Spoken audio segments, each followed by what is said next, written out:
Green is best, that is what we know. Green is strongest, green is life, and life is pain. I remember the moment I first gained awareness. Not birth. Orcs are not born, we emerge. From spores, from the ground, from the very essence of war itself. My first memory is of hunger. Terrible, gnawing hunger that drove me to fight even before I could form words. I bit and tore at the smaller ones around me, those who had emerged from the fungal cradle alongside me. I killed 3 before my body had fully formed. Their meat was my first meal. Their pain, my first joy. The fungal fields where we grew were at the edge of the warband's camp, a great sprawling mass of tents, shacks, and scrap vehicles that stretched as far as my new eyes could see. The air was thick with smoke, the stench of unwashed bodies, and the sweet rot of fungus. It was beautiful. It was home. I had no name then. Names are earned, not given. I was simply another boy, another piece of meat for the war machine, another fist in the endless fight. We smaller ones gathered in groups, instinctively seeking protection in numbers while simultaneously looking for opportunities to establish dominance. The weak were quickly culled. The strong grew stronger by consuming their flesh. This is our way. This has always been our way.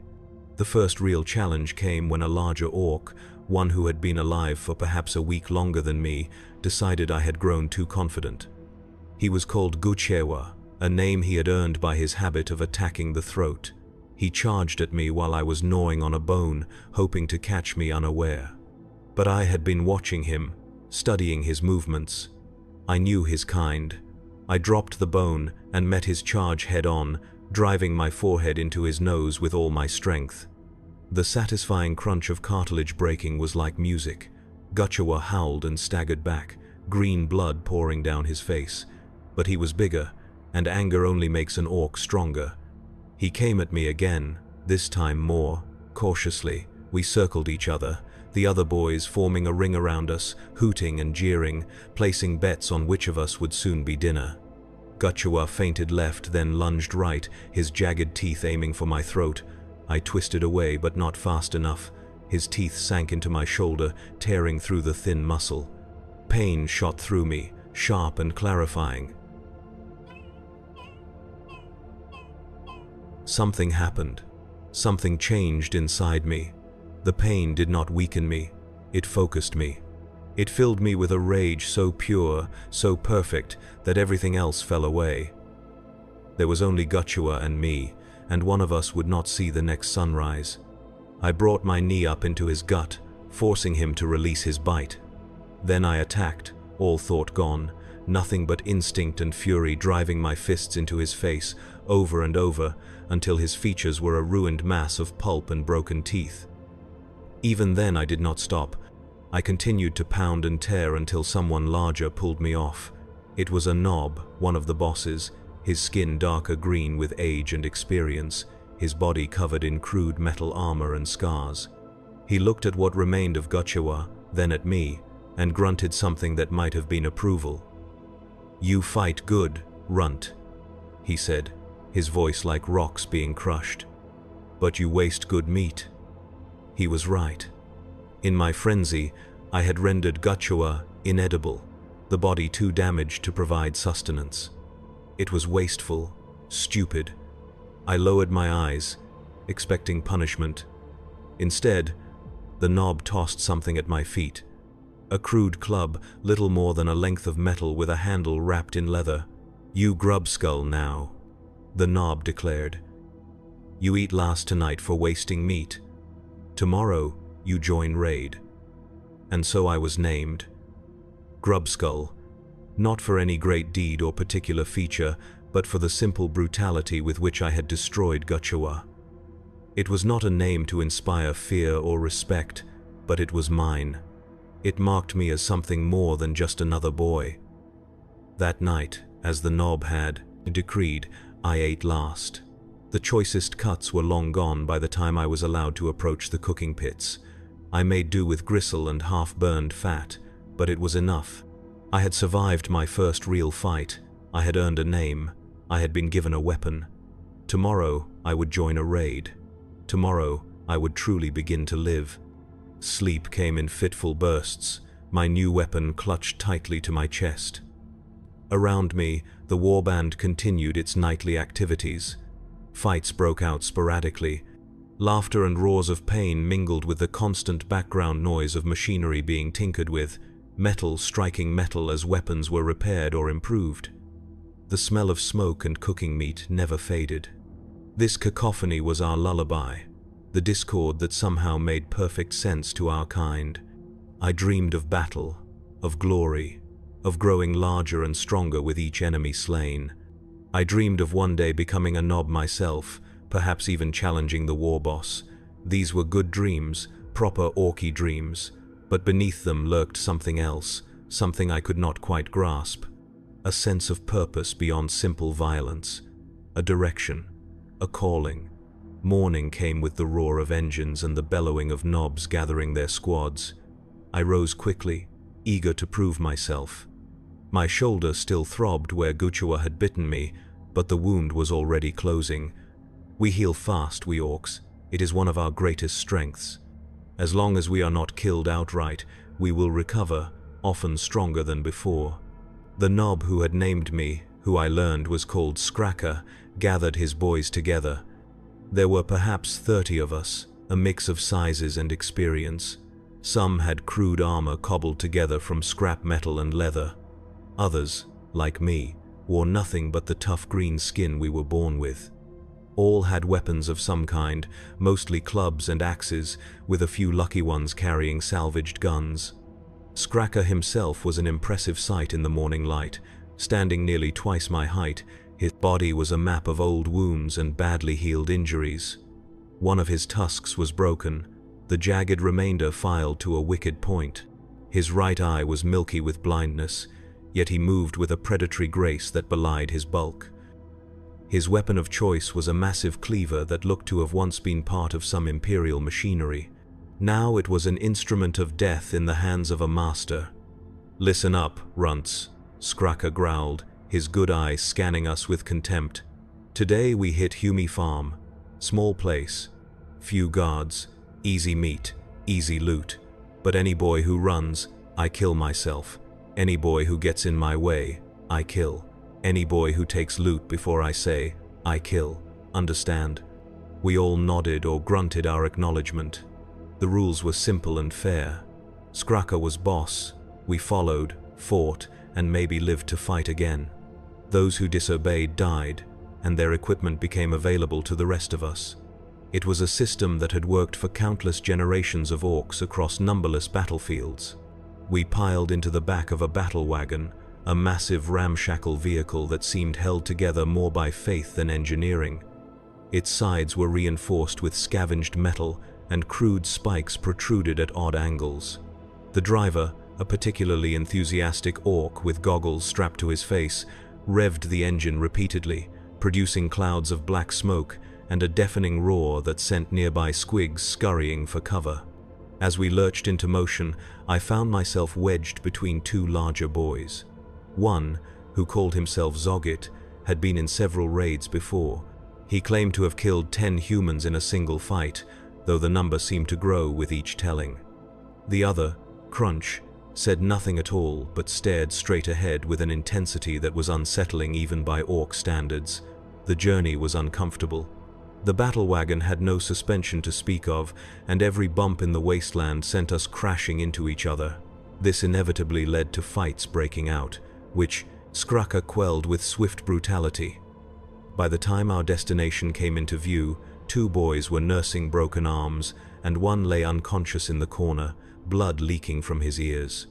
The human settlement was exactly as Scracker had described: small, isolated, vulnerable. It was surrounded by fields of crops, neat rows stretching to meet a forest on the far side. A few buildings clustered together at the center, with one larger structure that might have been a storage facility or a community hall. From our vantage point on a ridge overlooking the valley, I could see tiny figures moving about, unaware of the green tide about to crash down upon them. Scracker raised his cleaver. "No shooting unless I say," he ordered. "Too noisy." Want to be in close before they know we here. When I give signal, we charge, kill everything that moves, burn what cannot be carried. Understand? Again, we signaled our understanding. The battle wagon was positioned for a quick escape once the raid was complete. We disembarked and began to make our way down the ridge, using the sparse vegetation for cover. My heart was pounding, not with fear but with anticipation. This would be my first real fight against an enemy, not just another orc. This would be the true test of my worth. As we drew closer, I could make out more details. The humans were primarily engaged in agricultural work, tending to their crops with simple tools. There were perhaps 20 of them visible, mostly adults with a few younger ones mixed in. I saw no obvious weapons, though I knew humans could be deceptive. They might have guns hidden away, ready to be brought out at the first sign of danger. We reached the edge of the fields, still undetected.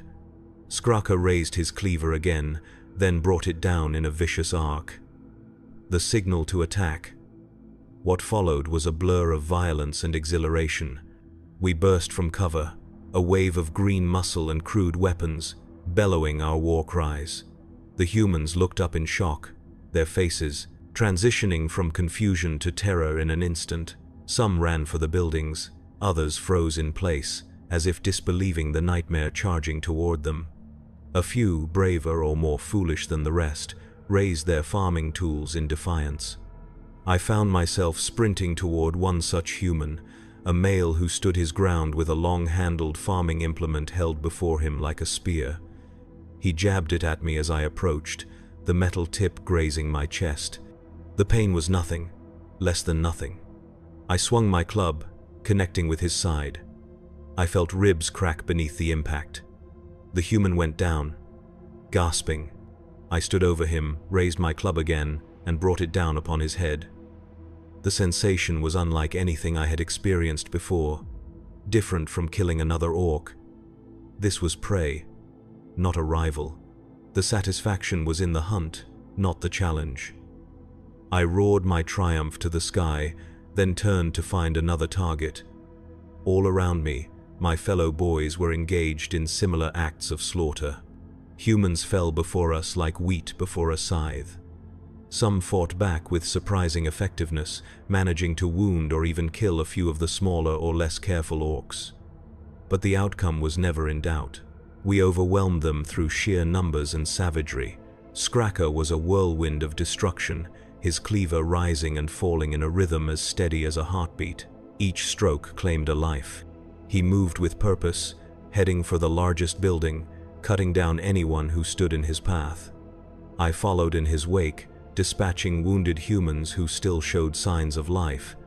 One grabbed at my ankle as I passed, a female with determination in her eyes, even as blood leaked from her mouth. I respected her spirit, so I made her end quick. A single blow, precisely delivered. It was more mercy than most of my kind would show. We reached the large building, which I now saw was indeed a storage facility. Inside were sacks of grain, preserved foods, and various tools. Skraka ordered half, the boys to begin loading as much as they could carry. The rest of us continued the assault on the remaining buildings, hunting down any humans who had sought shelter.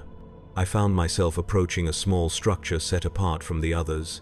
It was simple, just 4 walls and a roof, with a single door and 1 window. The door was barred from inside. I could hear movement within, hushed voices trying to be silent. I smiled, more prey. With a roar, I charged the door, my shoulder slamming into the wood. It shuddered but held. I backed up and tried again, putting more force behind it. This time I heard the bar begin to splinter. One more charge and the door gave way, sending me stumbling into the dimly lit interior. 3 humans cowered in the corner, an adult female and 2 young ones, all with the same light-colored hair and pale skin. The adult pushed the young ones behind her and faced me with a small blade held before her. Her hand shook, but her eyes held the same determination I had seen in the female outside. "Stay back, monster," she said in the human tongue. I understood her words, though I did not know how. Perhaps knowledge of the enemy's language is born into us, just as the knowledge of how to fight is instinctive. I advanced slowly, savoring the moment. The human jabbed her blade at me, a feeble gesture that I easily avoided. I could have killed her instantly, but something made me hesitate. Not mercy. Orcs do not know mercy. It was curiosity. I wanted to see what she would do, how far she would go to protect her offspring. The answer came swiftly. She lunged at me with unexpected speed, her blade finding a gap in my tough hide, sinking into the muscle of my thigh. Pain flared, sharp and immediate. I roared in anger and swung my club, catching her on the shoulder. She fell but scrambled back up, placing herself once more between me and the young ones. "Run!" she shouted to them. "Run now!" The young ones darted past her, trying to reach the broken door. I moved to intercept them, but the female threw herself at me again, this time aiming for my eyes. Her dedication to protecting her spawn was impressive, foolish but impressive. I caught her by the throat and lifted her off the ground. She kicked and struggled, her blade slashing ineffectively at my arm. The young ones had reached the doorway. They would not get far. Other boys would find them soon enough. I looked into the female's eyes as her struggles began to weaken. There was no fear there now, only hatred and something else, something I had never seen before. A strange acceptance, as if she had made peace with her end because she had done all she could for her young. It was that unfamiliar emotion that decided me. I snapped her neck quickly, giving her a clean death. It felt right, somehow. A recognition of her warrior spirit, even if she was just a human. I stepped outside to see one of the young ones already lying dead in the dirt, Zoggit standing over the body with a bloody axe. The other was running toward the fields, small legs pumping desperately. I started to give chase, then stopped as Skraka's roar echoed across the settlement. "Back to wagon, now." The recall signal, all orcs knew to obey instantly. I turned away from the escaping human child and joined the flow of boys heading back to the battle wagon, many now laden with loot. As I walked, I examined the wound in my thigh. It was not deep, already beginning to clot. The blade had been small and the human female not very strong. Still, she had managed to hurt me. It was a lesson. Never underestimate prey, no matter how weak they might appear. Back at the battle wagon, Skraka was counting heads and inspecting the loot. 4 boys had been killed in the raid, their bodies left where they fell. Orcs do not retrieve their dead. There is no point. Their spores would ensure new orcs would grow in that soil eventually. The cycle would continue. The raid had been successful. Food, tools, and a few weapons had been secured. But Skraka seemed displeased, his scarred face set in a deeper scowl than usual. "Too many dead," he growled. "Humies should not have killed any of us. You all fight like grots." He singled out one boy who had a human gun clutched in his hands. "You." I said no shooting. "You shot anyway." The boy, whose name I did not know, looked down at the weapon in his hands as if surprised to find it there. "Got it from dead Humie," he protested. "Did not shoot. Just took gun." Skraka's response was immediate and final. His cleaver split the boy from shoulder to sternum. The 2 halves of his body fell away from each other, blood and viscera spilling onto the ground. Skraka pointed at me. "Grubskull, take gun. You earned it today." I stepped forward, careful to show proper deference, and picked up the weapon from the dead boy's grasp. It was a lasgun, a standard Imperial issue. Nothing special to humans, but to an orc boy, it was a significant upgrade from a simple club. I held it awkwardly, unfamiliar with its balance and operation, but pleased nonetheless. The journey back to camp was quieter than the outbound trip. We were tired from the fight, satisfied with our success. A few minor squabbles broke out over choice pieces of loot, quickly settled with fists or headbutts. I kept to myself, examining my new weapon and replaying the events of the raid in my mind. The human female's eyes haunted me. Not with guilt, orcs do not feel guilt, but with a question I could not quite formulate. Something about her willingness to die for her offspring seemed important, though I could not say why. It was not the Orky way. We fight for ourselves, for the joy of battle, for the status that comes with victory, not for others, never for others. Yet I could not shake the feeling that I had witnessed something significant in that small building, something worth understanding, even if it was a human trait. We reached the camp as the sun was beginning to set, casting long shadows across the jumbled assortment of shelters and vehicles. Skraka ordered the loot to be taken to the Warboss's tent for inspection and distribution. The food would go to the communal cooking pits, the weapons and tools to the mechs for evaluation and possible modification. I moved to follow the others, but Skraka held me back with a massive hand on my shoulder. "You fought good today, Grubskull," he said, his voice slightly less harsh than usual. "Not afraid. Used your head, not just your fists. That good, rare in new boy." I stood straighter, pride swelling in my chest. Praise from a knob was uncommon and valuable. "Thank you, boss," I replied, using the title of respect. Skraka nodded toward my new lasgun. "Learn to use that right. Could be useful. Could get you killed. Gun jams, runs out of charge, enemy still coming, always have backup." He tapped the cleaver at his side. "Cold steel never fails." This was the most Skraka had ever spoken to me, or to any boy in my hearing.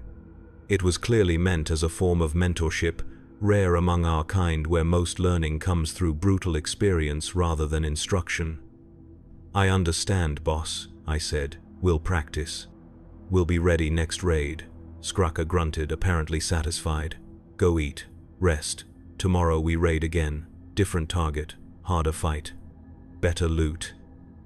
With that, he strode away, leaving me standing alone with my thoughts and my new weapon.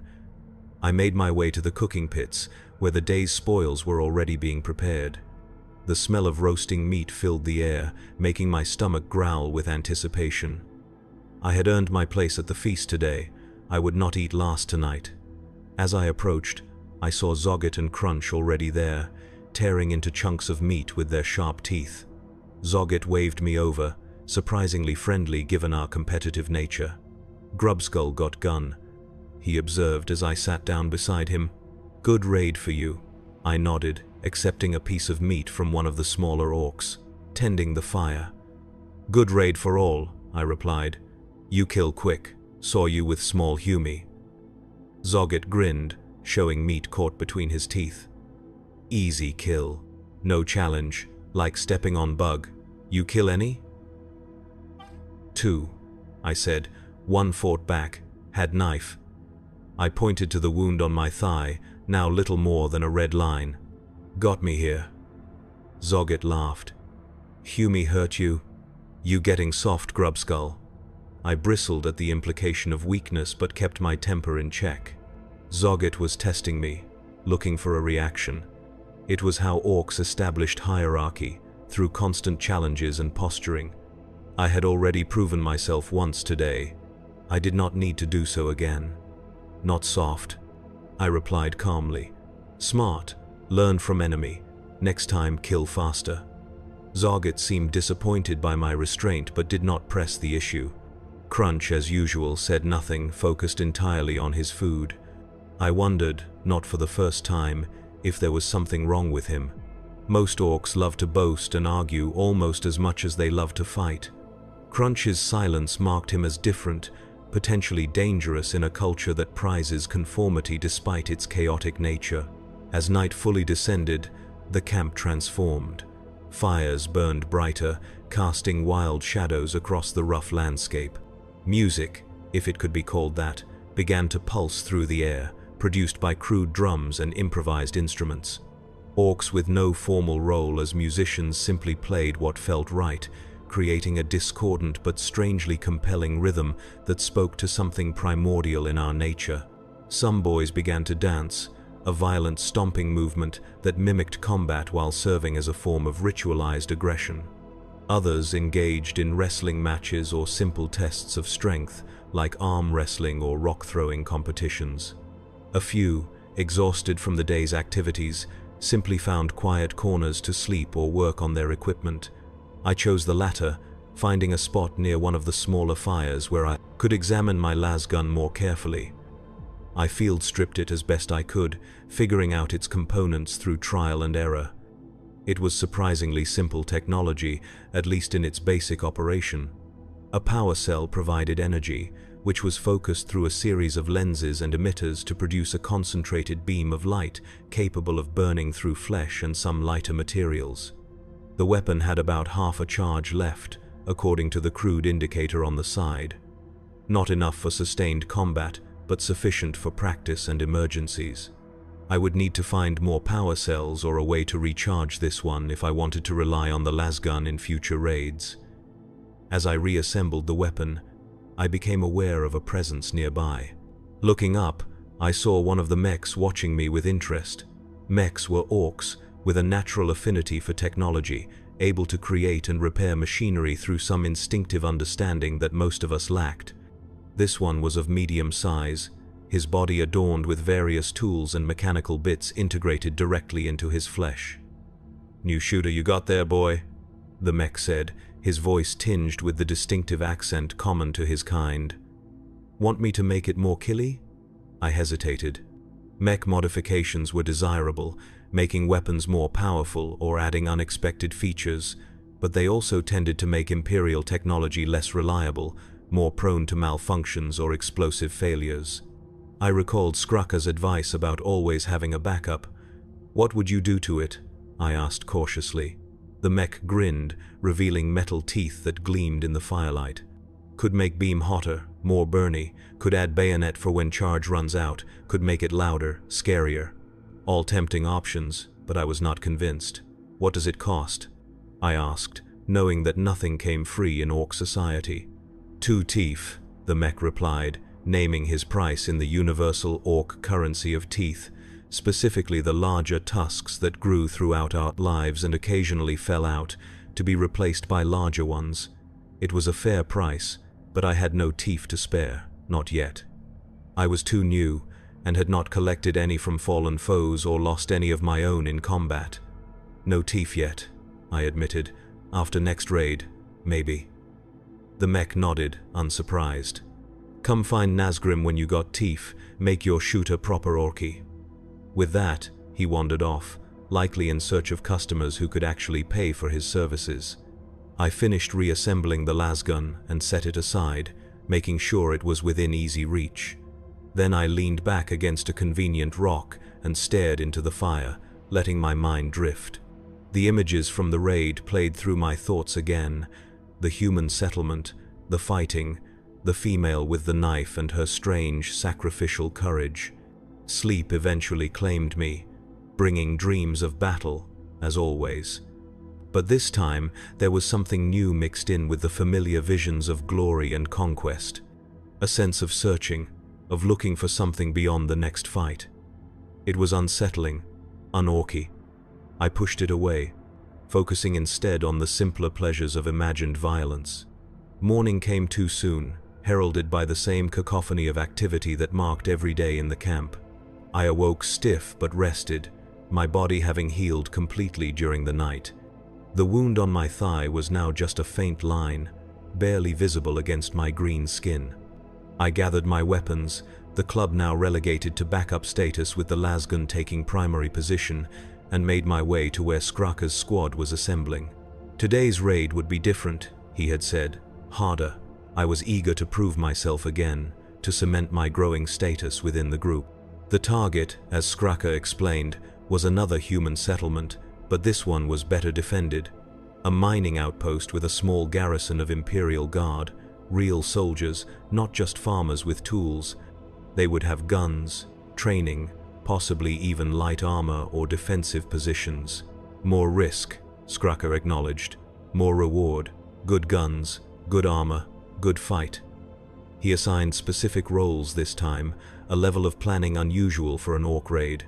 Most of the boys, including me, would form the main assault force, charging directly at the front gates of the outpost.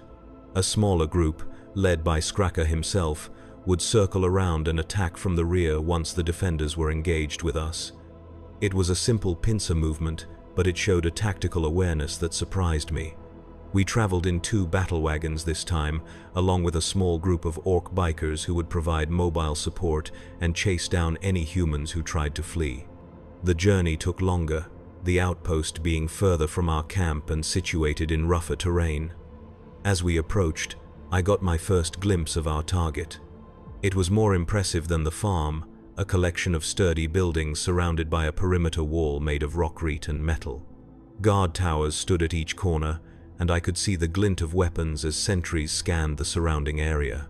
The outpost was built into the side of a hill, with what appeared to be mine entrances visible as dark openings in the rock face. Whatever they were extracting must have been valuable enough to warrant the military presence. Valuable to humans meant valuable to us, if only because taking it would cause them pain. The main gates faced a cleared area, deliberately devoid of cover to give defenders a clear field of fire. It was this killing ground that we would have to cross in our frontal assault. I felt a twinge of something that might have been apprehension in a different species. In an Ork, it was merely heightened awareness, the body preparing itself for the challenge ahead.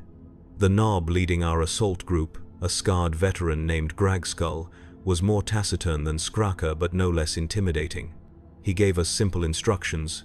When I say go, you go, run fast, shoot if you have gun, get to wall, get over wall, kill, everything inside.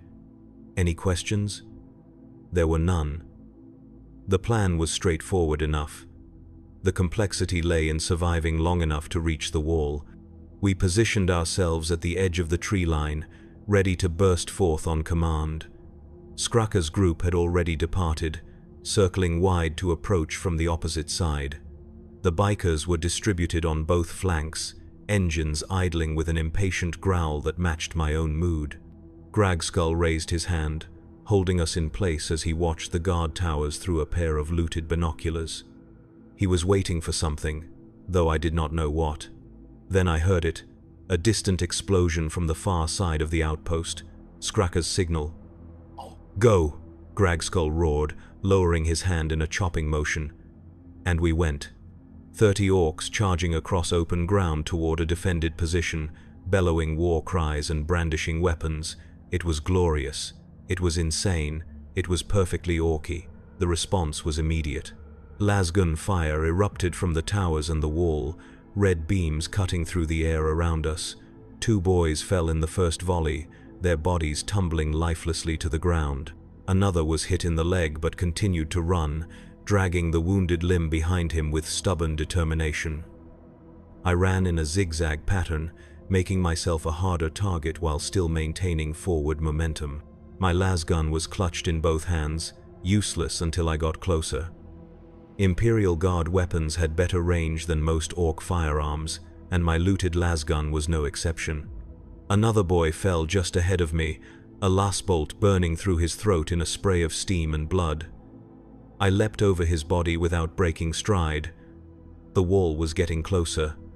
50 meters. 40. 30. The fire was intensifying, more Orks falling as the guards found their range. I heard the distinctive roar of Ork shooters joining the fray as some of the boys with longer-ranged weapons began to return fire.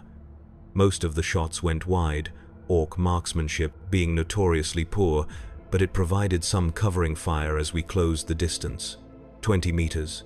I raised my lasgun and squeezed the trigger, aiming roughly at one of the guards visible on the wall. The weapon kicked slightly in my hands, a beam of red light lancing out to strike the wall just below my target. Too low. I adjusted and fired again. This time the beam caught the guard in the shoulder, spinning him around and sending him toppling backward out of sight. Elation surged through me. My first ranged kill. It felt different from close combat, less visceral but no less satisfying. I fired again and again, not really aiming now but adding to the general suppressing fire as we closed the final distance to the wall. 10 meters. The ground around me was erupting in small puffs of dust as last bolts struck all around. I felt a searing pain across my upper arm where one shot grazed me, burning away a strip of skin. It only fueled my battle rage. 5 meters. We had reached the base of the wall, those of us who had survived the charge. About half our original number, I estimated, though I had no time for an accurate count.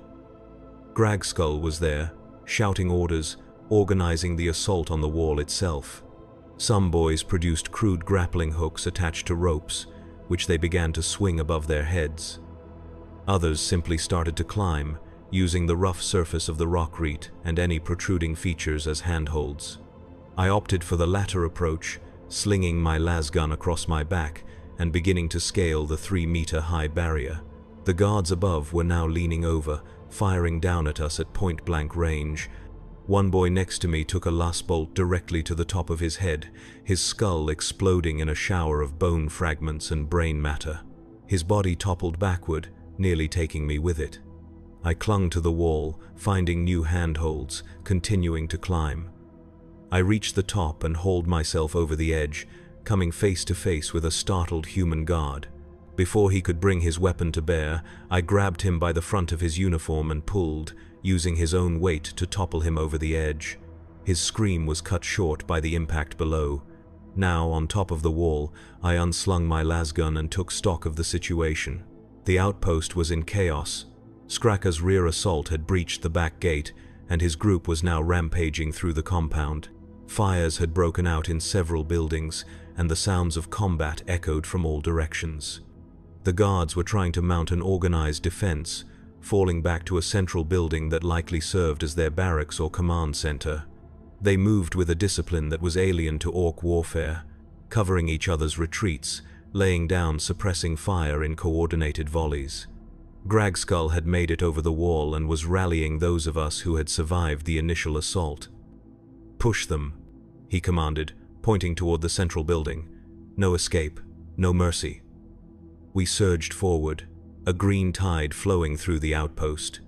I fired my lasgun at any human I saw, scoring hits with increasing accuracy as I became more familiar with the weapon. My charge gauge was dropping rapidly, but I had no time to worry about that now.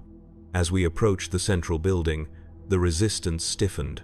The guards had established a perimeter, using crates and barricades to create firing positions.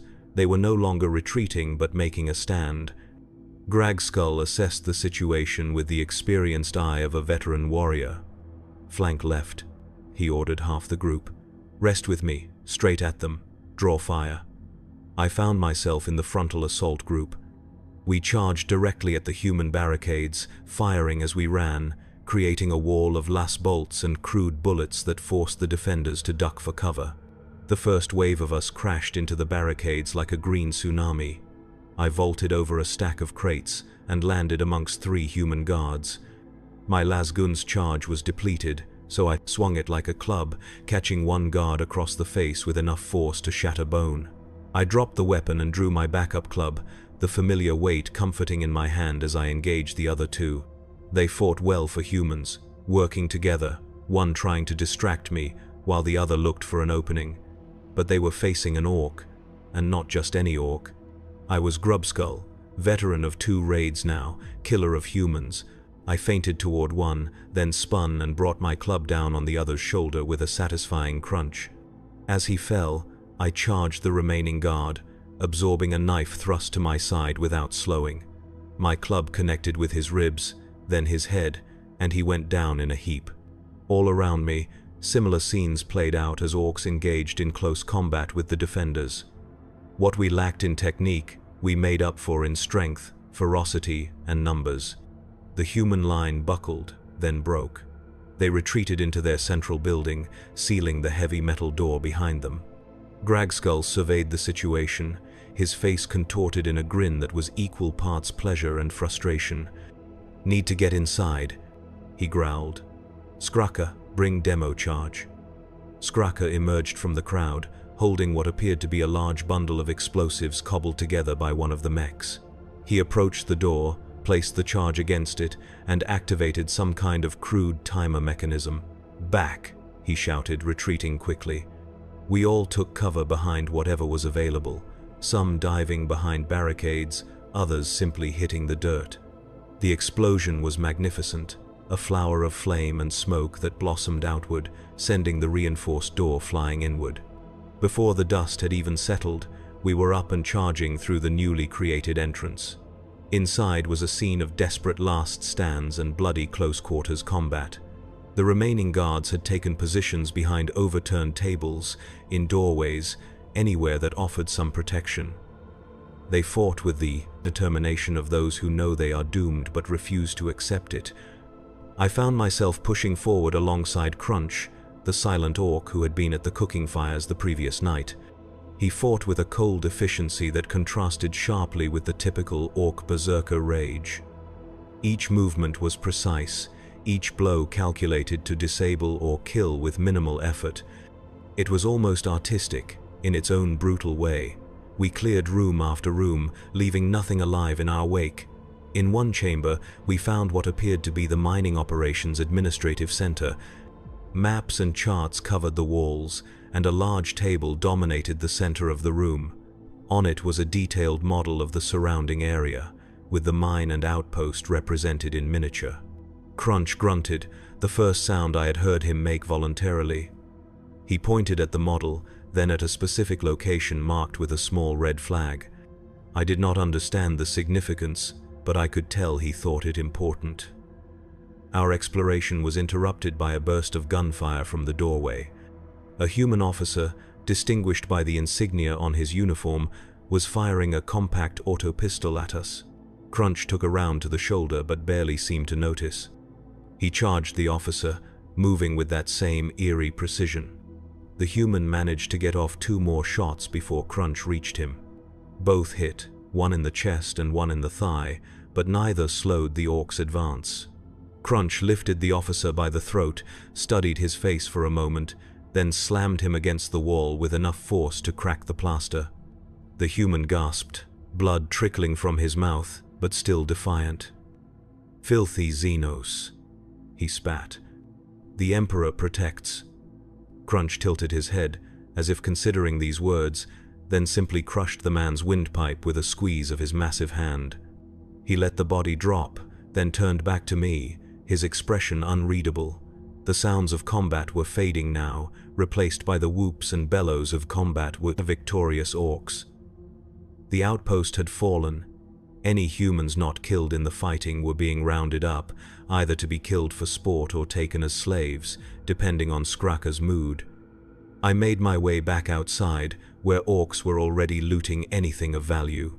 Weapons, ammunition, food, tools, all were being gathered and sorted for transport back to camp. Several boys were loading mining equipment onto one of the battle wagons, directed by a mech who seemed particularly interested in the human technology. Skraka was standing with Groggskull near the breached door, discussing something in low tones. As I approached, I caught fragments of their conversation. "Warboss will want to know," Groggskull was saying. "Could be important." Skraka nodded, his expression serious. "We'll tell him. Need to send scouts first. Make sure."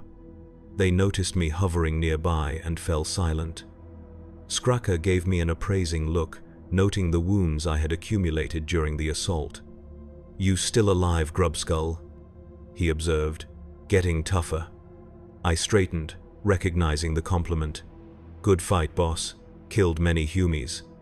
Skraka grunted. "Seen you fighting. Not bad for new boy. But lost your shooter." He gestured to my club, my only remaining weapon. "Charge ran out," I explained. "Used as club, then broke on Humie helmet." Groggskull laughed, a harsh barking sound. "Always told you, Skraka. Imperial stuff no good. Orky weapons better." Skraka shrugged. "Sometimes true, sometimes not. Grubskull need new weapon either way." He pointed to a pile of looted guns. "Take your pick. Earned it." I moved to the pile and examined the offerings. Most were lasguns similar to the one I had lost, but there were also a few autoguns and shotguns. What caught my eye, however, was a weapon unlike the others. It was bulkier, with a large drum magazine and a wide barrel, a flamer designed to spew promethium in a deadly arc of burning liquid. I picked it up, feeling its weight, testing its balance. It was heavier than the lasgun, but somehow felt right in my hands. The thought of enemies burning, screaming as their flesh melted, appealed to me on a primal level. Skraka noticed my choice and nodded approvingly. Good weapon. Scary weapon. Make humies run. Easy to kill when they running. I slung the flamer across my back, already imagining its use in the next raid. The thought brought a savage grin to my face, my tusks jutting out prominently as I anticipated future glories. The journey back to camp was triumphant, the battle wagons laden with loot, the surviving orcs high on victory and bloodlust. We had lost perhaps a third of our force, but such casualties were expected and accepted. Those who died were not mourned. They had fallen in battle, the most honorable end an orc could hope for. Upon our return, we found the camp in a state of unusual activity. Orcs were gathering in large numbers around the Warboss's compound, a collection of large tents and crude buildings at the center of the encampment. Something significant was happening. Skraka and Gragskull immediately headed in that direction, ordering the rest of us to unload the battle wagons and bring the best of the loot to present to the Warboss. I helped with this task, my new flamer drawing envious looks from some of the other boys. Once the vehicles were emptied, we followed our leaders toward the gathering. The crowd parted for Skraka, his status as a favored nob earning him deference even among this rowdy assembly. I stayed close behind him, curiosity driving me forward. At the center of the gathering was the largest orc I had ever seen. The Warboss, Grimtooth the Skull Taker, was a mountain of muscle and crude armor, his skin a dark green bordering on black, his tusks like daggers protruding from his massive jaw. One of his eyes had been replaced with a mechanical substitute that glowed red in its socket.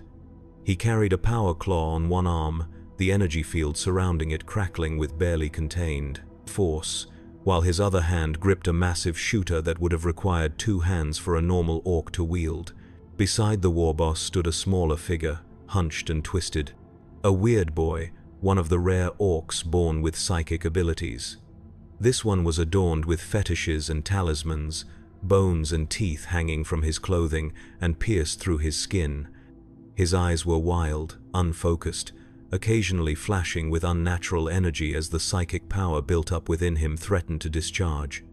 Skraka approached the Warboss, head lowered in a show of respect that stopped short of submission. "Successful raid, boss," he reported. "Good loot, good kills." Grimtooth barely acknowledged this, his attention focused on the weird boy, who was swaying slightly and muttering to himself. "Tell him what you found," the Warboss commanded Skraka. Skraka hesitated, glancing around at the assembled orcs. "In private, maybe?" Grimtooth's mechanical eye whirred as it focused on Skraka. "Now," he growled, the single word carrying enough menace to make even a hardened knob flinch. "Found Humi maps," Skraka said, producing a rolled parchment from his belt. "Show big force moving this way. Many soldiers, tanks, big guns." A murmur ran through the crowd. This was significant news. The human settlement and mining outpost we had raided were just the outer edges of Imperial presence in this region. If a larger force was moving in, it could mean war on a scale beyond simple raids. Grimtooth took the map, his power claw deactivated temporarily to allow him to handle the delicate material. He studied it with surprising thoughtfulness for an orc, his one natural eye narrowing as he traced the marked routes. "How long?" he asked. Skraka shrugged. "Hard to say. Map not clear on time, but soon. Days, not weeks." The Warboss handed the map to one of his attendants, a runty orc who scurried away with it. Then he turned to the weird boy, who had become more agitated, small sparks of energy now, visibly crackling around his head. "You," Grimtooth addressed the twitching figure. "What do you see?" The weird boy's head snapped up, his eyes suddenly focused and blazing with green fire. When he spoke, his voice had changed, deeper and somehow echoing as if coming from a great distance. "War comes," he intoned. "Great war, blood and fire. Metal giants stride the land. The sky burns green. I see a gathering, a calling. The Waaagh approaches." A hush fell over the assembled orcs. The Waaagh was more than just a battle cry. It was a psychic phenomenon, a gestalt field generated by large concentrations of orcs that enhanced their abilities and drove them into a state of coordinated frenzy. It was war elevated to religious experience, the ultimate expression of orcish nature. Grimtooth's face split in a terrible grin. "The Waaagh," he repeated, savoring the word. "It has been too long, too many small fights, time for proper war." He raised his power claw, the energy field reactivating with a threatening hum. "Prepare," he roared to the assembly. "Sharpen your choppers, load your shooters, tune your engines, we go to war." The response was immediate and deafening. Every orc present began to chant, stamp, and brandish weapons. "Waaagh, waaagh, waaagh." The sound built upon itself, growing in volume and intensity until it seemed to physically vibrate the air. I found myself joining in, caught up in the primal energy of the moment. The chant resonated with something deep within me, something coded into my very being. This was what it meant to be orc. This was our purpose: war, conquest. The glorious release of violence on a scale beyond imagination. The gathering began to disperse as orcs rushed to follow the Warboss's orders, preparing for the coming conflict. Skrakka gathered his boys, including me, in a small circle away from the main commotion. "Big changes coming," he told us, his voice low but vibrating with excitement. "Waaagh, not small thing, not raid, not skirmish, proper war. Many orcs, many fights, many chances to get bigger, stronger." This was important information for us newer boys. In orc physiology, growth was tied directly to success in combat. The more an orc fought and won, the larger and stronger he became. A Waaagh meant opportunities for advancement unlike anything a simple raid could provide. "What do we do, boss?" Zoggett asked, practically bouncing with anticipation. Skrakka thought for a moment. "First, get ready. Check weapons. Fix armor. Eat good. Rest good. Need all strength," he pointed to me. "Grubskull, you know how to use that burner?" I nodded, though in truth I had never handled a flamer before. How difficult could it be? Point and squeeze the trigger. The burning would take care of itself. Skrakka seemed skeptical of my confidence. "Find Nazgrim," he suggested, referring to the mech who had offered to modify my lasgun. "He show you proper way. No good burning self instead of enemy." This was sound advice, and I set off to locate the mech. I found him in his workshop, a chaotic space filled with half-dismantled machinery, loose parts, and various tools whose purpose I could not begin to guess. Nazgrim was working on what appeared to be a mounted gun of some kind, far larger than anything man-portable. He looked up as I approached, recognition dawning on his grease-stained face. "Ah, gun boy. Got teeth now?" I shook my head. "Not here for upgrade. Need help with this." I presented the flamer for his inspection. Nazgrim set aside his tools and took the weapon, turning it over in his hands with the reverence some might reserve for religious artifacts. "Nice burner," he commented. "Imperial Guard issue. Good quality. Not as killy as Orc burner, but more reliable." He pointed to various parts as he spoke. "Fuel gauge here. Half full. Good for maybe dozen good burns. Safety here. Important to use or go boom. Trigger here. Obvious. Pilot light here. Must be lit first." He demonstrated the proper sequence for activating the weapon, then handed it back to me. "Practice aiming. Remember wind direction. Flame goes with wind. Stand up wind or burn own face off." I thanked him, genuinely appreciative of the instruction. A weapon was only as good as its wielder's knowledge of its use. I had seen orcs die due to mishandling their own guns often enough to respect the danger. "One more thing," Nazgrim said as I turned to leave. "Heard about Waaagh?" I nodded. "Big opportunity for mech like me," he continued, gesturing to the large gun he had been working on. "War need big guns, need vehicles, need good gear, need mechs." He tapped his chest proudly. "You stick with me during Waaagh, I make sure you get good stuff. Deal?" It was an interesting proposition. Mechs were valuable in Orc society, but they still needed protection. In the chaos of a Waaagh, Having a dedicated fighter watching your back could mean the difference between life and death, between scrounging scraps and having first pick of the loot. "What about Skraka?" I asked. "I in his squad." Nazgrim waved a dismissive hand. "Skraka understand. Waaagh different from raid.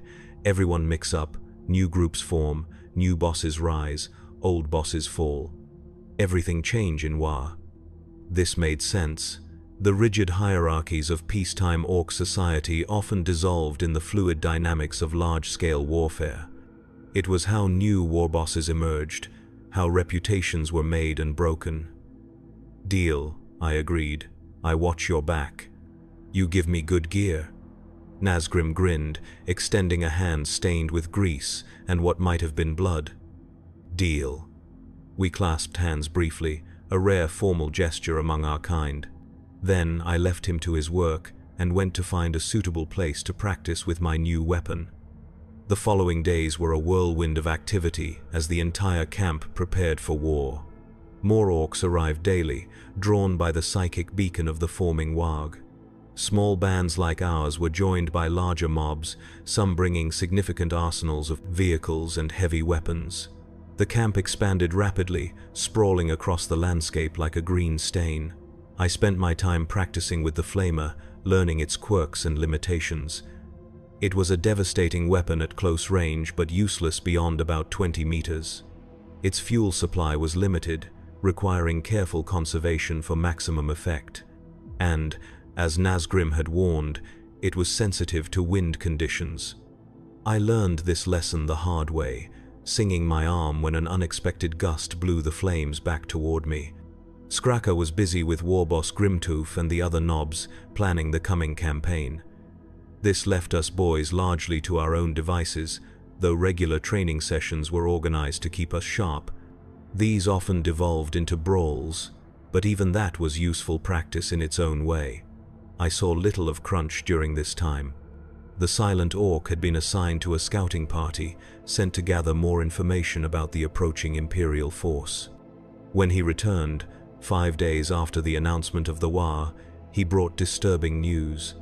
The scouts had encountered not just ordinary Imperial Guard, but Space Marines, the legendary Adeptus Astartes, genetically enhanced super soldiers clad in power armor and armed with the finest weapons the Imperium could provide. Even one such warrior was a match for dozens of ordinary Orcs. A full company of them represented a threat even to our burgeoning Waaagh. Grimtooth received this information with surprising calm. Rather than being discouraged, he seemed almost pleased by the challenge. "Better fight," he declared. "Stronger enemies make stronger Orcs. When we kill Marines, we show all how mighty we are."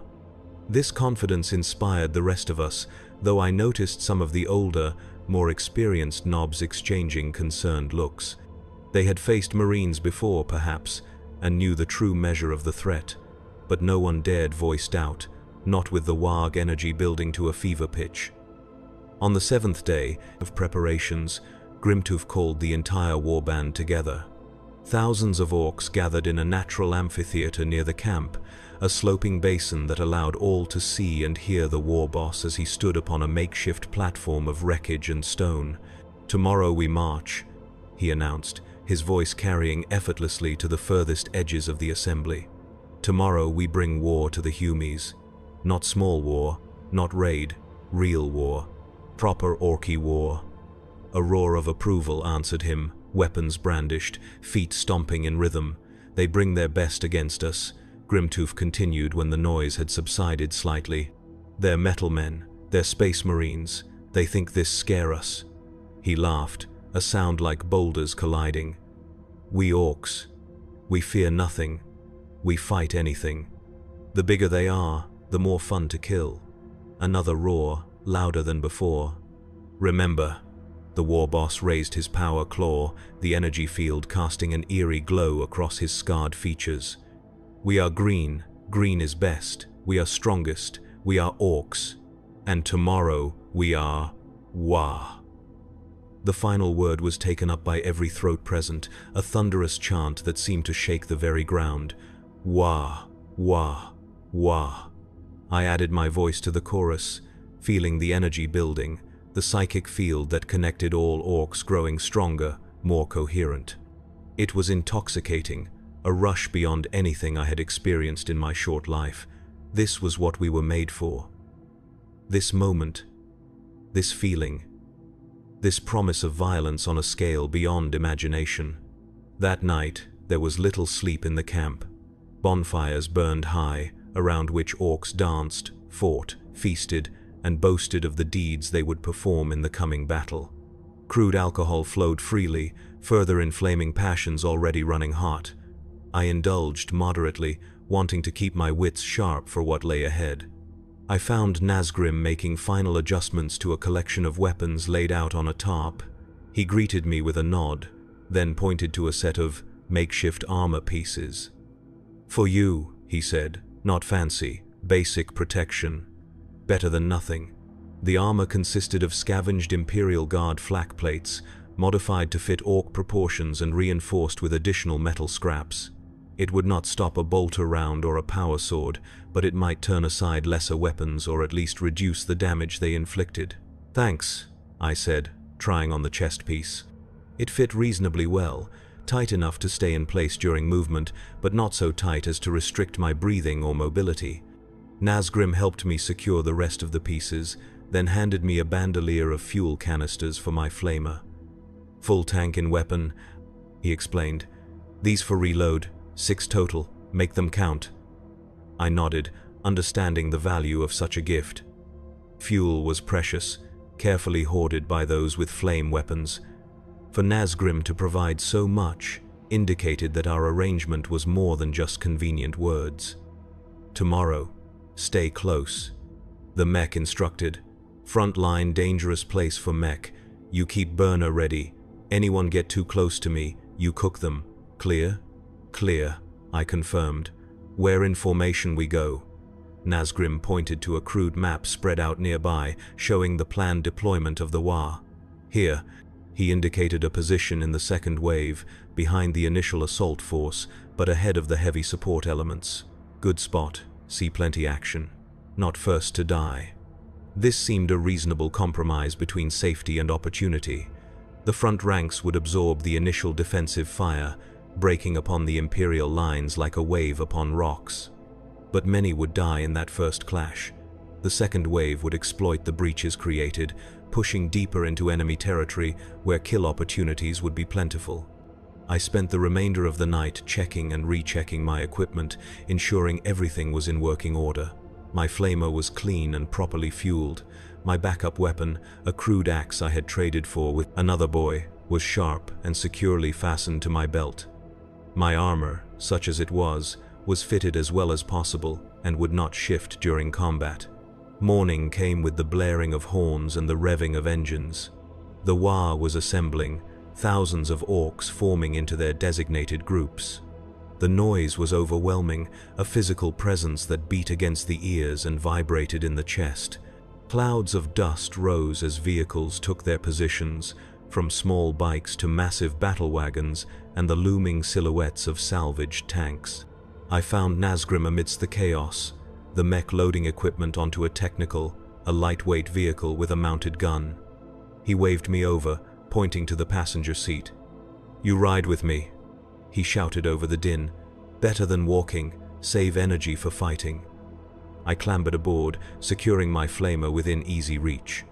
The driver, a Gretchen too small to fight effectively but skilled enough to operate the vehicle, gave me a nervous glance. Gretchen knew their place in the hierarchy, and it was firmly at the bottom, useful only for their dexterity and willingness to perform tasks orcs found beneath them. Nazgrim took position at the mounted gun, a heavy shooter that he had personally modified for increased rate of fire at the cost of accuracy. In a mass engagement like the one to come, precision was less important than volume. The signal to move out came in the form of a massive explosion at the front of the column, Grimtooth's way of saying "go," as subtle as everything else about him. The Waaagh lurched into motion, a green tide flowing across the landscape toward the Imperial positions some 10 kilometers distant. The journey was surprisingly orderly by Orc standards. The various mobs maintained their relative positions, the faster elements not racing too far ahead, the slower ones not falling too far behind. It was a testament to the power of the Waaagh energy, aligning thousands of normally chaotic individuals into a coherent, fighting force. As we approached the battlefield, the first signs of Imperial presence became visible. A line of fortifications stretched across a natural choke point between two ridges, blocking the most direct route to the human settlements beyond. Guard towers and bunkers dotted the defensive line, their weapon emplacements covering every approach. Behind them, the distinctive shapes of Imperial tanks could be seen, Lehman Russ battle tanks and Chimera transports arranged in supporting positions. And there, at the center of the line, stood the Space Marines. Even from a distance, they were unmistakable. Giants in power, armor of deep blue, adorned with symbols and insignia I did not recognize but instinctively hated. There were perhaps 100 of them, a small number compared to our thousands, but each was a walking engine of destruction. The sight did not dismay the Waaagh. If anything, it increased the frenzy, the prospect of such worthy opponents driving the collective bloodlust to new heights. Engines revved harder, war cries grew louder, trigger fingers became itchier. The first shots were fired by the Imperial artillery, massive shells arcing high into the air before plummeting down among our advancing forces. Explosions blossomed across the Ork lines, sending bodies and vehicle parts flying, but for every Ork killed, 10 more surged forward, heedless of danger, driven by the Waaagh. Our own artillery began to return fire, a motley collection of looted Imperial weapons and Ork-made big shooters. Their accuracy was questionable, but what they lacked in precision they made up for in volume and enthusiasm. The air filled with the screech of rockets, the thump of shells, and the constant background rattle of smaller caliber fire. And then we were in range of the defensive line's direct fire weapons. Heavy bolters and autocannons opened up, sweeping across our front ranks with devastating effect. Orks fell by the dozen, their bodies torn apart by the high-caliber rounds. But still, the Waaagh advanced. Our technical was part of the second wave, holding position just behind the crest of a low hill as the first wave broke upon the Imperial defenses like a green tide. I watched through a pair of scavenged binoculars as Ork bodies piled up against the fortifications, creating grisly ramps that subsequent attackers used to scale the walls. The Space Marines held the center of the line, their bolters firing with methodical precision, each shot finding an Ork target. But they were facing thousands, and even their superhuman abilities had limits. Slowly, inevitably, the sheer mass of the Ork assault began to tell. Breaches appeared in the defensive line as bunkers were overrun or destroyed by lucky artillery hits. "Now we go," Nazgrim shouted, slapping the roof of the technical. The Gretchen driver gunned the engine, and we surged forward, joining a wave of vehicles and infantry pouring toward the weakened sections of the Imperial line. As we drew closer, I got my first clear look at a Space Marine in combat. It was a sight both terrifying and awe-inspiring. One warrior, his armor scarred but unbowed, stood atop a collapsed section of wall, firing his bolter one-handed while wielding a power sword in the other. Each swing of that energy-wreathed blade cleaved through multiple Orks, their bodies falling away in pieces. Each bolter shot exploded inside its target, turning Ork flesh into green mist. Yet for every Ork that fell, 2 more took his place. The Marine was slowly disappearing beneath a tide of green bodies, though the pile of corpses around him grew ever higher. This was the nature of Ork warfare against such elite enemies.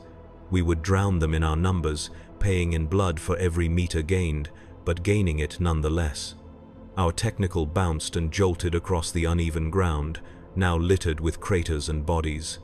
Nazgrim fired the heavy shooter in continuous bursts, the barrel beginning to glow with heat. I braced myself, flamer at the ready, preparing for the moment we would hit the line and dismount to join the melee. That moment came suddenly and violently.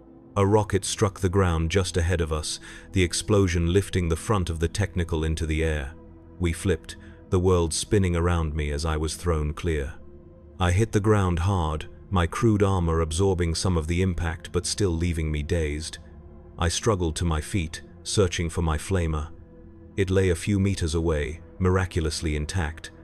The technical was a burning wreck, the Gretchen driver nowhere to be seen, presumably crushed in the crash. Nazgrim was pulling himself from the wreckage, one arm hanging limp at his side, blood flowing from a gash on his forehead. "You alive," he observed, stumbling toward me. "Good, still need protection."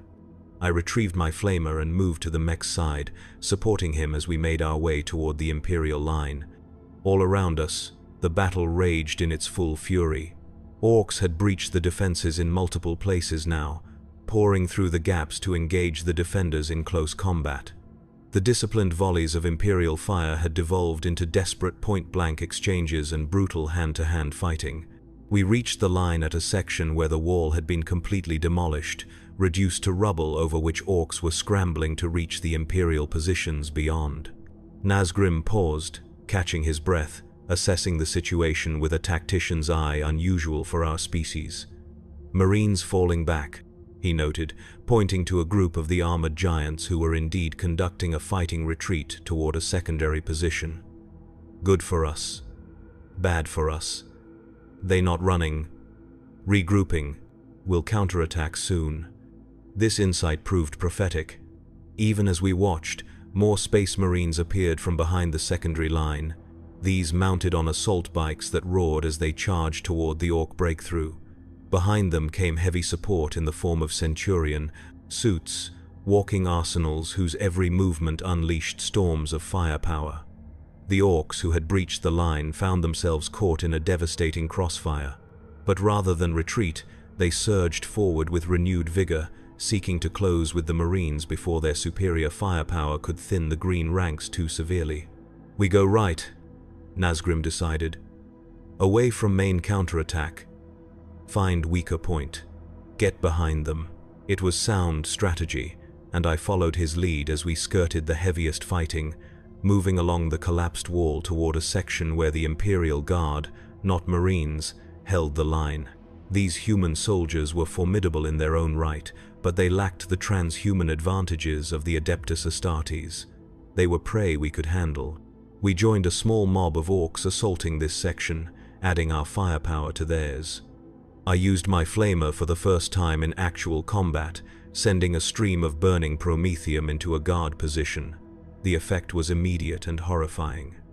Human figures emerged from the bunker wreathed in flames, screaming as they burned. Some tried to stop, drop, and roll as their training dictated. Others simply ran blindly, spreading panic among their comrades. The sight filled me with a savage joy. This was power. This was what it meant to be Ork. To bring death and destruction to the enemy, to hear their screams, to smell their burning flesh. I advanced, playing the flamer across another position. Another group of humans transformed into living torches. Nazgrim stayed close behind me, using a pistol he had produced from somewhere to pick off any guards who emerged with their weapons still functional. We made an effective team, the terror caused by my flamer creating openings that the mech exploited with precision shots. We had pushed about 50 meters into the Imperial position when we encountered our first Space Marine. He appeared suddenly from behind a demolished tank, his armor scorched and dented but still operational. In his hands was a plasma gun, its coils glowing with barely contained energy. I reacted instinctively, swinging my flamer toward this new threat and depressing the trigger. The stream of burning fuel struck the Marine directly, enveloping him in flames. Against normal enemies, this would have been decisive. Against a Space Marine, it was merely an inconvenience. He strode through the fire, his armor's systems handling the extreme heat, and raised his plasma gun. Nazgrim shoved me aside just as the weapon discharged, a bolt of blue-white energy passing through the space where I had been standing. It struck an Ork behind us, vaporizing his upper body instantly. The Marine's attention now fixed on Nazgrim, recognizing perhaps that the mech represented a greater threat due to his technical knowledge. This gave me an opening. I circled to the side, then charged, closing the distance before the Marine could bring his plasma gun to bear again. I crashed into him with all my strength, staggering him slightly but failing to knock him down. It was like hitting a wall of adamantium. The Marine backhanded me with casual strength, sending me sprawling to the ground, my crude armor cracking under the impact. As he turned his attention back to Nazgrim, I scrambled to my feet and assessed the situation. The flamer had limited effect against his armor, but every warrior had weaknesses. The joints, the neck seal, the eye lenses. I needed to target these. Nazgrim was backing away, firing his pistol at the advancing Marine. The shots pinged harmlessly off the ceramite plates of his power armor. The mech stumbled over debris, falling backward just as the Marine raised his plasma gun for a killing shot. I launched myself forward again, this time aiming low, at the Marine's knees. The impact disrupted his aim, sending the plasma bolt wild. It struck a nearby fuel container, which exploded in a fireball that engulfed several Orks and guardsmen locked in combat nearby. The Marine staggered but remained upright. He swung around, impossibly fast for something so large, and grabbed me by the throat. His grip was like iron, cutting off my air, crushing my windpipe. I struggled, kicking and punching to no effect. Through the red haze descending over my vision, I saw Nazgrim rise and dart forward, something clutched in his hand. The mech slapped the object against the Marine's backpack, the power unit of his armor, then dived away. The Marine seemed to realize the danger too late. He released me, reaching back to remove whatever Nazgrim had attached, but before his hand could reach it, the device detonated. It was not a large explosion, but it was precisely placed. The Marine's power armor lost power, the servos freezing, trapping him inside what was now essentially a metal coffin. He toppled like a felled tree, hitting the ground with a resounding crash. I gasped for air, my throat bruised but functional. Nazgrim was already at the Marine's side, his good arm working frantically at the armor's neck seal. "Help," he commanded. "Need to get inside. Valuable, very valuable." I understood. Space Marine equipment was among the most advanced the Imperium possessed. For a mech, access to such technology was an opportunity beyond price. I joined him, my stronger muscles straining against the emergency release mechanisms of the armor. With a hiss of escaping pressure, the helmet came free. The face beneath was pale, with a patrician cast to its features, now contorted in a grimace of pain and hatred. The Marine was still alive, still conscious, his superhuman physiology sustaining him despite the damage to his armor. "Xenos filth," he spat, blood flecking his lips. "The Emperor's angels will cleanse this world of your taint." Nazgrim ignored the words, focused entirely on the helmet he now held, examining its systems with the reverence of a tech priest. I studied the Marine's face, fascinated by this close look at humanity's finest. Warrior. Despite his situation, there was no fear in his eyes. Only contempt and a burning resolve. "Kill me and be done with it," the Marine said. "I die in service to the Emperor, while you live only to spread destruction." I considered his words. There was truth in them, from a certain perspective. Orks did live for destruction, for war. It was our nature, our purpose. But was that really so different from these Marines, bred and conditioned for nothing but battle? "We not so different," I told him, the words feeling strange in my mouth. Philosophical discussion was not typical Ork behavior. You fight for your god, we fight because we are Orks, same result. War forever. The Marine's expression shifted slightly, surprise momentarily replacing contempt. Then his features hardened again. "We are nothing alike, Greenskin. We fight to protect humanity. You fight because you know nothing else." Before I could respond, Nazgrim interrupted. "Stop talking to food," he scolded. "Kill Marine, take armor, important parts inside chest piece, heart, black thing, both valuable." He was right, of course. This was war, not a debate club. The Marine was an enemy, nothing more. I reached for my axe, preparing to deliver the killing blow. The Marine met my gaze without flinching. "My brothers will avenge me," he stated with absolute certainty. "The Ultramarines do not forget their fallen." The name meant nothing to me, but the conviction in his voice gave me pause. Not out of fear, but out of respect for a worthy adversary. I raised the axe higher, wanting to make the end quick and clean, a warrior's death. The blade never fell. A thunderous explosion shook the ground, throwing me off balance. I turned to see a massive Imperial tank, larger than any I had yet encountered, cresting a rise not 100 meters away. Its main cannon was aimed directly at our position, and even as I watched, it fired again. The shell struck nearby, the shockwave sending me tumbling across the rubble-strewn ground. My head struck something hard, and darkness claimed me. I awoke to pain and the taste of blood. My body felt broken, unresponsive. With tremendous effort, I managed to open my eyes. The sky above was dark with smoke, flashes of weapons fire illuminating the clouds like lightning in a storm. The sounds of battle had changed, become more distant, sporadic rather than constant. I tried to move and found that I could not. Looking down, I saw why. A slab of rockreet had fallen across my lower body, pinning me to the ground. Blood, my blood, had pooled around me, soaking into the earth. I was dying. The knowledge came with surprising clarity and acceptance. With effort, I turned my head, surveying my surroundings. Bodies littered the ground, orc and human alike, united in death as they never could be in life. Of Nazgrim, there was no sign. Perhaps he had escaped. Perhaps he lay dead somewhere beyond my field of vision. The Space Marine was gone as well, his armor empty on the ground where he had fallen.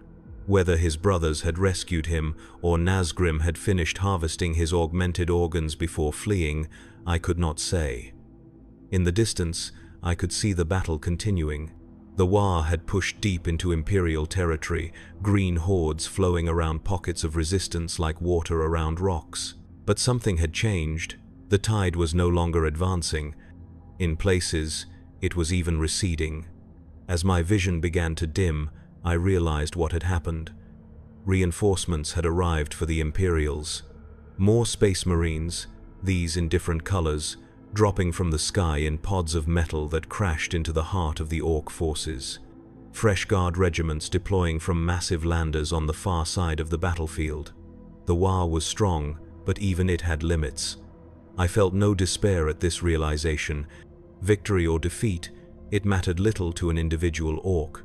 What mattered was the fighting itself, the glorious struggle that gave meaning to our existence. I had fought, I had killed, I had grown stronger. That was enough. As consciousness began to slip away, my thoughts turned unexpectedly to the human female from the farm, the one who had died protecting her offspring. There had been purpose in her end, meaning beyond simple survival or dominance. Was there something similar in mine? Had my brief life served some greater purpose in the endless war that consumed the galaxy? It was not an Orky thought. Perhaps blood loss was making me delirious. Or perhaps, in my final moments, I was glimpsing something that eluded most of my kind, a perspective beyond the simple joy of violence. The darkness grew deeper. The sounds of battle faded. My last conscious thought was a simple one, the core truth of my existence. I was Orc. I had lived as Orc. I died as Orc. And somewhere, my spores would give rise to more of my kind, and the cycle would continue. Forever war. Forever Orc. Green is best. The last thing I saw, as my vision finally failed, was a boot stepping into view beside my head. A blue boot, massive, belonging to a Space Marine. There was a sound, the whine of a weapon powering up, and then nothing. Nothing but darkness, nothing but war. Nothing but the endless cycle of violence that defines the grim darkness of the far future, where there is only war and the laughter of thirsting gods.